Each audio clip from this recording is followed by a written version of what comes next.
Namaste and welcome to Vaishali Namaste. ji. Namaste. She's a contributing author to Shared Roots, a new anthology published by Indic Academy on tales from the Indosphere and specifically from Cambodia. We all know that the Ramayana has a very close connect and brings us together between is a connection between India and Cambodia.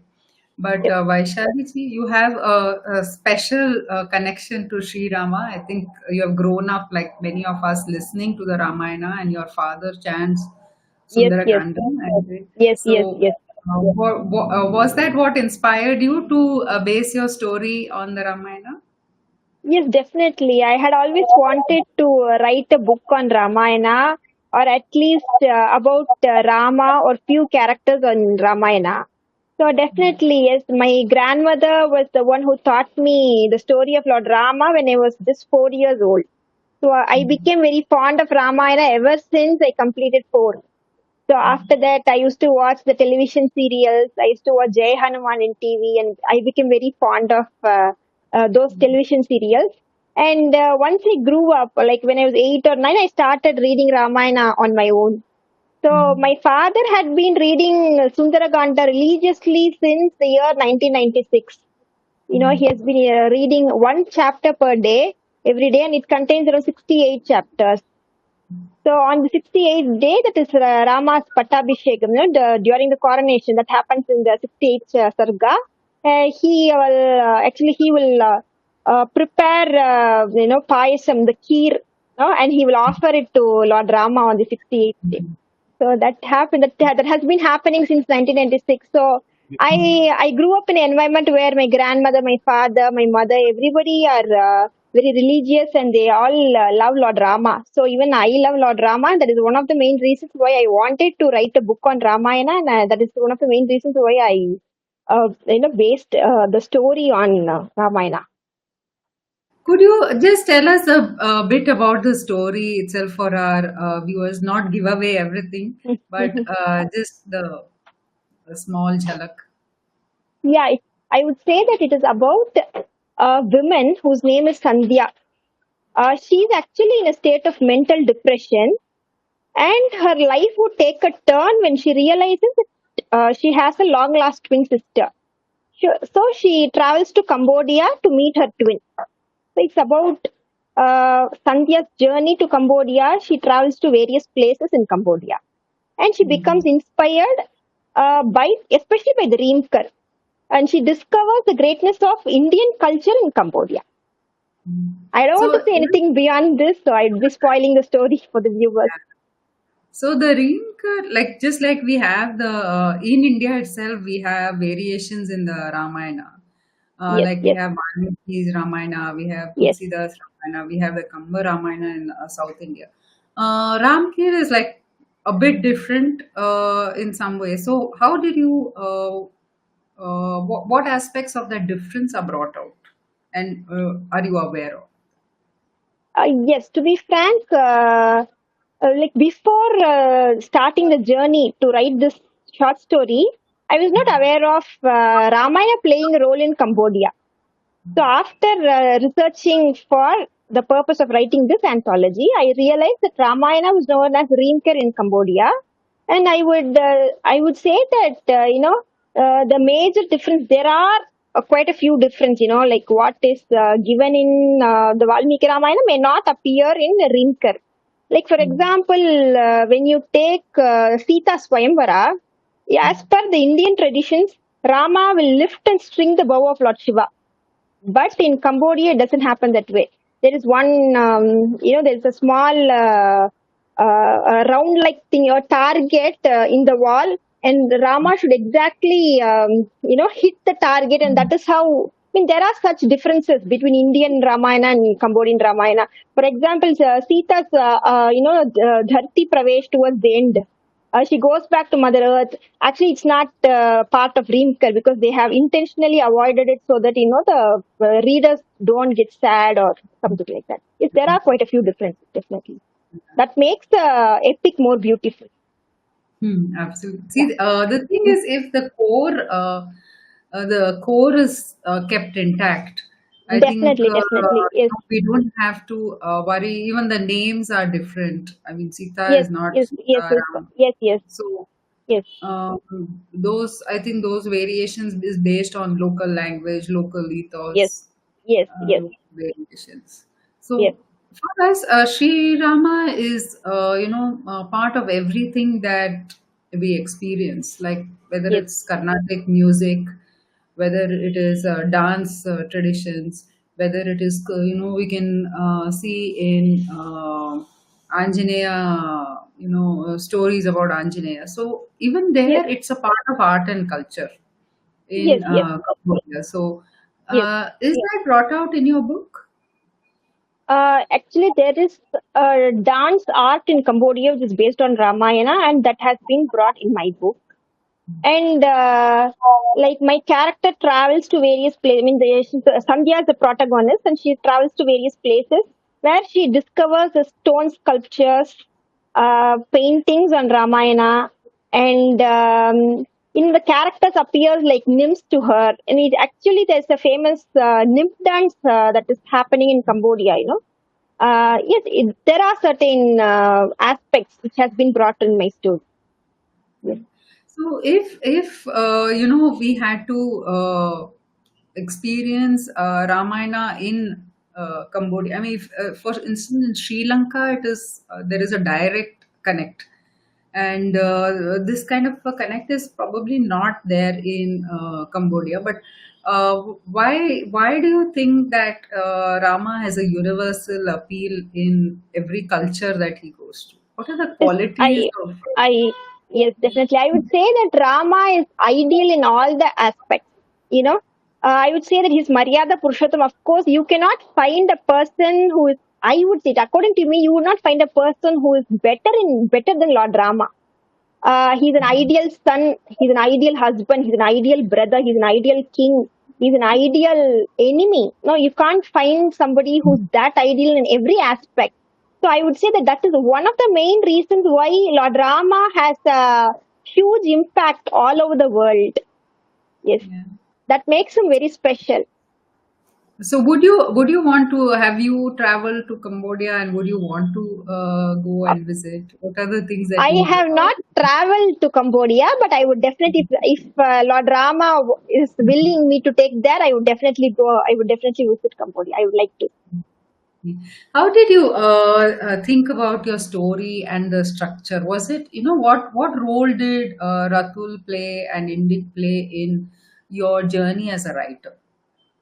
Yes, actually, the journey of this particular anthology began in 2021. I was actually newly married at that time. I got married in September 2021. So immediately after my wedding, this was the very first project that I began. I would say that Ratulji has a very, very, very important role in my story. Had it not been for Ratulji's help, trust me, I would not have been a published author today. Absolutely not a published author today if it was not Ratulji's help. I would say that he had been helping me right from the beginning, right from the moment we create the plot.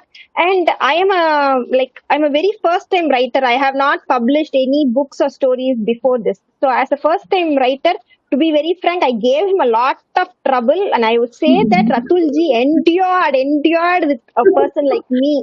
So I really owe him tons of gratitude, and it's only because of Ratulji's support and help I am a published author today. Definitely, he has a huge role to play. So I have to thank Ratulji, I have to thank Indica for all the support that they gave me. Yes, definitely. What is the help that he gave in the writing? One is, you nudge an writer who doesn't is not able to complete or not able to procrastinate. One is that kind of giving inspiration. Other is Yes, he. structure, and like Otis does. I think Otis gives some inputs. Yes, yes. Uh, what kind of help did you need? I mean, what as a Indic writer? I mean, there are certain things that we aspire to. One is in the vocabulary. One is in making sure there's fidelity to the actual story, not inventing something that is totally out of context. So, what are the things that you needed his help with? Yeah, I would say that Ratulji helped me in every area possible. Yeah, right from the beginning till the end. even during the initial stage when I was, writing the plot, when I was structuring the plot, I went through a lot of difficulties being a first time writer. So every time I sent him a plot, he was patiently, he went through the entire plot and he gave me feedback regarding that. So right from the beginning, even during the time when the story was written, like he helped me in every way possible. And even in the editing phase, even towards the end, he gave me a lot of feedback, a lot of inputs and all. Yes. So in every way possible, I would say that Ratulji helped me. Yeah. So the Sundara Kandam itself, if we take what your father chants, is so descriptive in nature. I mean, when we talk about literature, we don't, talk about the epics as being good literary. We don't study it because with so much of bhakti involved, we don't analyze the writing as much, but just the descriptions of the landscape when Hanuman is on his way to Lanka, the sacred geography, the creatures that come and help him, the challenges that he faces. I mean, definitely Rishi Valmiki is of a stature of as such a big role in writing. So what such attention to detail, the botanical details that he gives, the length and breadth of Hanuman is described in so much detail. A lot of our writing in English does not do justice to stories of the Ramayana, because one is maybe we are not aware, and two is maybe we have not given nature such priority as it was very clearly given in the Ramayana. How do we bring back that, where we are reading the Sundara Kandam? One is for as a religious text, as a holy text. Two is as a very fertile ground for ideas as a writer. Okay, yeah. I would say that Sundara Kandam is the most beautiful part of Ramayana. That is why it was named as Sundara Kandam. Sundar means beauty. Yeah. So, like you said, Valmiki Ramayana focuses on the nature, on how Hanuman looks at Lanka. I mean, he sees Lanka only through through the light which is available at night. The moonlight will provide him the necessary, the vision to see. To see through the Lanka, the palace. Valmiki would have described that the Swarna Lanka, the Soneki Lanka, shined under the moonlight, actually. Yeah. So, such descriptions, we have to, when we translate it in English, I don't think we can do justice to the narrative. Sanskrit verses are definitely, it has a certain benchmark, and English cannot be, you cannot write English, you cannot translate Sanskrit words in English exactly the same way. So I would say that we have to try our level best to bring back the nature, the description which Valmiki had actually mentioned in his Ramayana. Even actually, when I was researching for this anthology, I in fact researched Anita Bose's book. The book written by Anita Bose. Actually, I have a copy of this. Just 1 second. This is the book. Actually, can you see it? It's Ramayana Footprints in Southeast Asian Culture and Heritage. Yeah, actually, I researched this book, and in this book, I found that even in Cambodia, there are plants and orchids named after Ramayana. It is actually mentioned in this book. Actually, for example, there is a plant called Doha Nana Sita in Cambodia. It is named after Sita, and there is another orchid called Javelin of Rama, which is named after Rama. And there is a fruit called Saroma Pitok. Saroma is the wife of Vibhishana. Yeah. So So, these names are from the recent past, or how old are these? Like orchids and all may not be very old. Does Anita ji mention that? How old are these? no, it's not mentioned about how old it is, but there are, of Still, course, yeah, there it's are attribute. plants and Yeah. orchids, fruits named after Ramayana, and I was odd when I read it for the first time. It was so beautiful to learn about. I don't think even in India we have any plants or orchids, no, named, or any part of nature is named after Ramayana, except maybe Sita Fal, probably. Hmm. Other than that, I don't think we have anything else in India which is named after. So such things have to. I mean, people should be aware of such things. We have to bring back the nature, the descriptive narration of the nature, and the beauty of the nature and the beauty of Lanka or something is seen through the moonlight.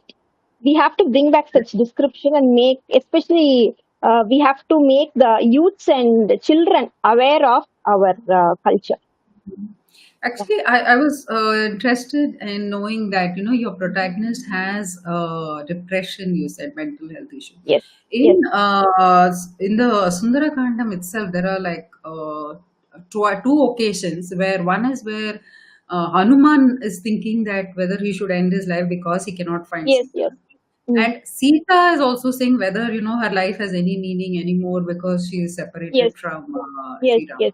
So Yes. while we are talking about depression, mental health, and all that as a separate thing, but it was also there, and in the Ramayana itself, the solution immediately follows on why he Yes. should not think like that because of his Yes. sense of beauty, Yes. and what would happen to Sri Rama if Sita did end her life. So Yes. Yes. how inbuilt was the solution to get away from feelings of negativity? Actually, what happens in Sundarakanda is Ravana comes, stands in front of Sita and says that you have only a couple of months left. By the end of 2 months, you must accept me as your husband. Otherwise, I will kill you and eat you for breakfast.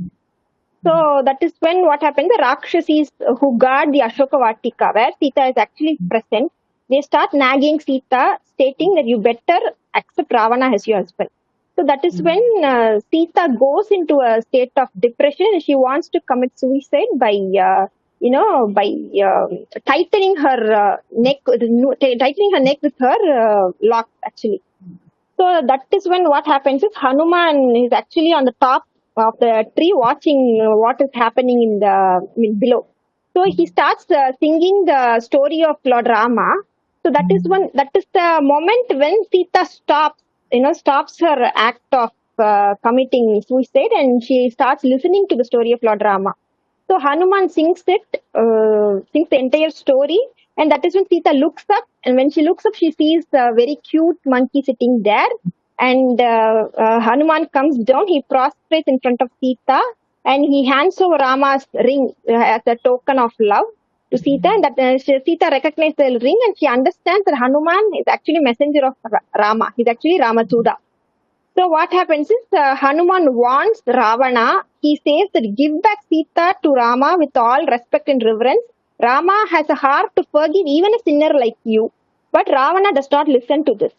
He wants to kill Hanuman, but Vibhishana interprets and states that a messenger cannot be killed and it is against dharma to kill a messenger. So what happens is Ravana fires Hanuman's tail. Hanuman goes through Lanka. What he does is he like burns the entire city, and finally, when he dips his tail in seawater, he takes a little bit of rest in a mountain, and that is when he starts having negative thoughts. What have I done in my, I was in a state of haste. And in my hasty situation, I have burnt down the entire Lanka. Sita too must have perished in the flames. So even he starts having negative thoughts. Okay, what will I tell Rama? How can I go back and tell him that I myself have killed Sita? How will Rama react and what will be his reaction? Let me also jump into the fire and end my life. So that is when a voice comes from heaven stating that the entire Lanka is burning in fire except the spot where Sita is physically present. So Hanuman feels very happy and he returns back to Rama and he conveys the news that he has discovered Sita. Yeah, So that's it so was beautifully, yeah, tied together. Actually. So, do you if you had to, like, I spoke to Pranchal ji and he was saying he loves the Mahabharata. So every time he writes a story, he brings Mahabharata to it. So, is that the case with you with Ramayana, that whenever you write, you would like to write about Sri Ram? Yes, definitely, definitely. Yes. Mhm. Yes, I would actually like to write an entire book on Ramayana and publish it. I'm not sure when Rama will make my dreams come true. I'm really not sure. Mhm. So this is just a short story, just a small token. I have contributed very, very less. When compared to what Lord Rama has done for me. I'm just like a squirrel, not definitely not like Hanuman, just like a very small Mhm. squirrel. And I would say that I'm not even like a squirrel. I've done very, Mhm. very less as a token of gratitude for what Rama has done for me, as a token of small love. It's a small gesture, very small gesture kind of thing. So for what That's Rama has done for me. Yes, and yes, that's every time I start writing something, I would definitely want to write anything on Ramayana or Rama or the characters of other characters of Ramayana. Yes, definitely. That's fantastic, and I'm sure that this connect is also there with people outside of India, and your story, will actually, apart from the sentiment and the art and culture, will show that how we are connected through Sri Rama. We have a common heritage which is very strong and Yes, alive, and now with Sri Rama back in Ayodhya, yes, yes, I'm sure a lot of people from Cambodia would like to come and visit and yes, see him and take his blessings. But definitely, definitely. thank you for being that squirrel Thank you writer. so much. Yeah, It's and actually my pleasure. It's my pleasure. And it's thank you also so my much. privilege and blessing. Thank you. Yeah. So sweet.